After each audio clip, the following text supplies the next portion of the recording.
Okay, let me adjust this camera. Okay. Hey guys, it's me, Dominique. I wanted to come in and address a topic that I've thought about for a while now, and was actually inspired by someone I follow on Twitter. Basically, this video is going to be about the importance of people having both parents, loving, involved parents in their lives, and the way it shapes them. I want to address the fact, first and foremost, that I was raised by a single mother. I knew my father, I knew who my father was, but I never had a relationship with my father. And now I have two children, a girl and a boy, and I'm married to their father, and we have a great loving relationship. And growing up without a father and raising my children with one, I see the difference and I see the importance of it, which is why I wanted to do this video.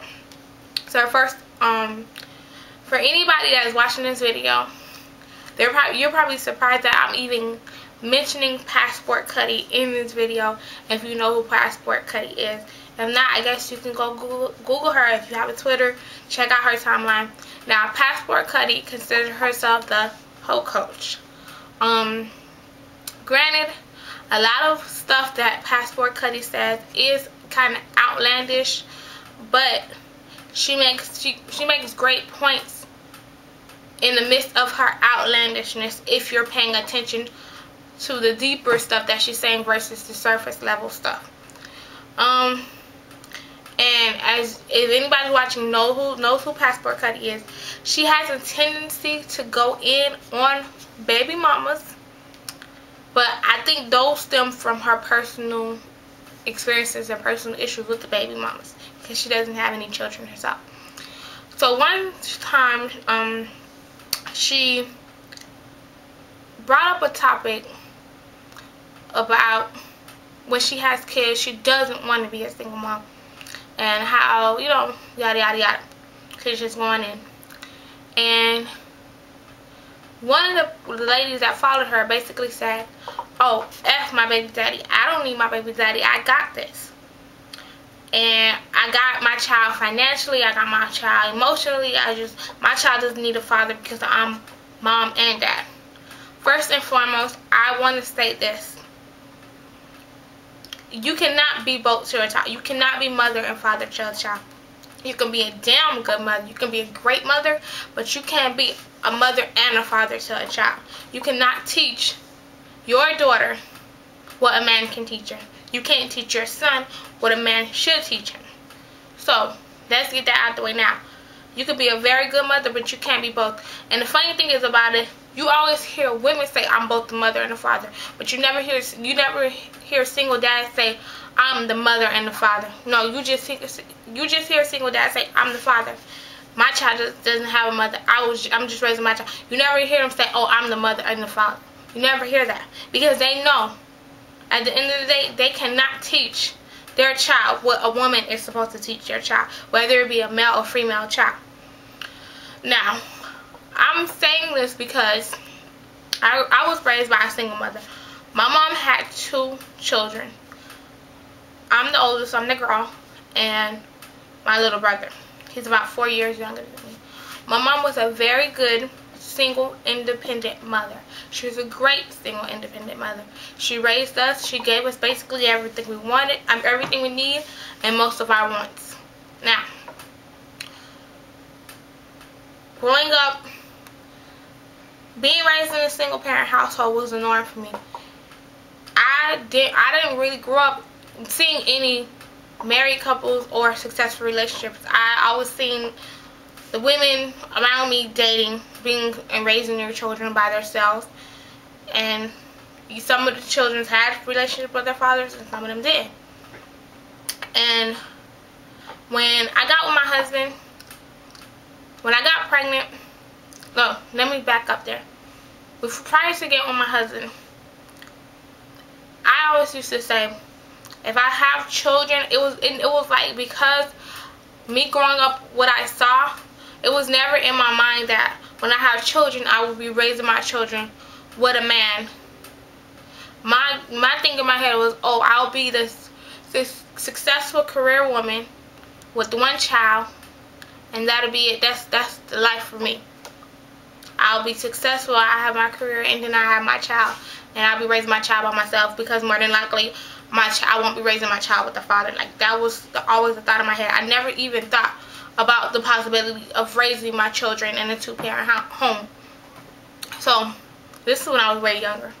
Then as I got older, I started to, my selfishness started to kick in. And I was like, I don't even want kids. Like, I don't even want to deal with that, because in my mind, I'm still like, I don't want to deal with the fact that my child is going to only solely depend on me. I'm too selfish for that. I never thought about raising my children in a two-parent home, because that was not the norm for me. So I grew up, I met my husband. We were not married. And those of you who do know, I've said this in many videos, we just recently got married December 18th, 2011. Let me go ahead and put that out there. We have a 6-year-old and a 3-month-old. So I guess you can do the math. When I met him, we were messing around or whatever. We were in a relationship, of course. We were messing around. I got pregnant. My first thought when I get pregnant is, I'm going to be a single mother, because this is the norm for me. So once I found out I was pregnant, he was actually one of the last people I called when I found out, when I was at the hospital. Because I went to the hospital for some stomach pain, and I found out I was pregnant. First person I called was my best friend. And then I didn't call my mom.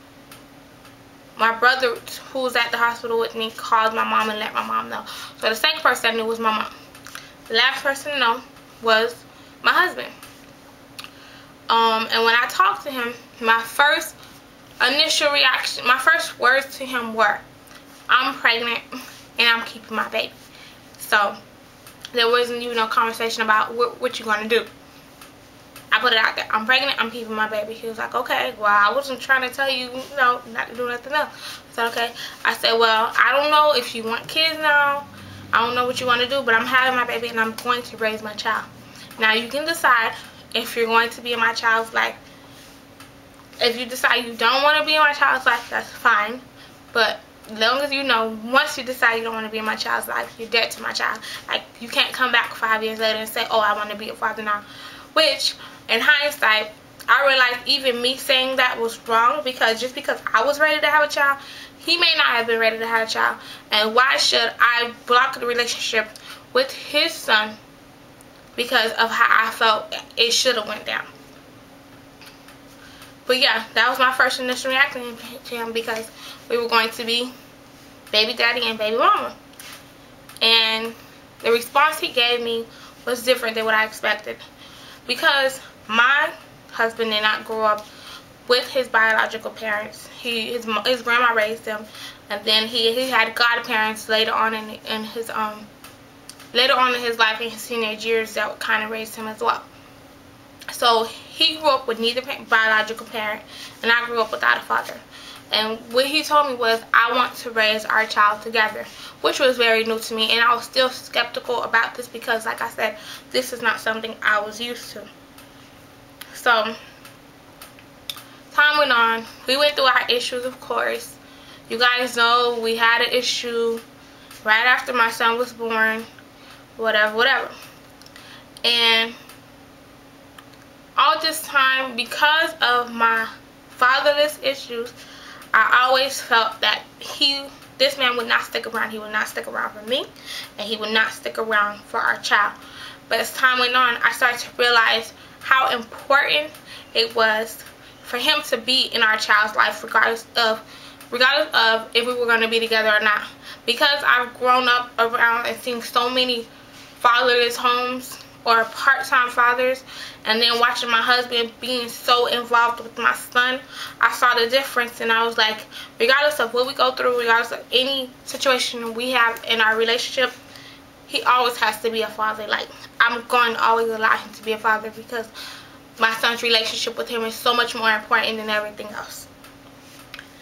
And that's how I've changed, because growing up one way and then seeing the difference, it's so even to this day, it's so different for me. Like, for instance, I now have a daughter, and a lot of the time after I did have my son, I was kind of glad at first that I had a boy versus a girl, because I didn't want a daughter because I was scared of my daughter being like me.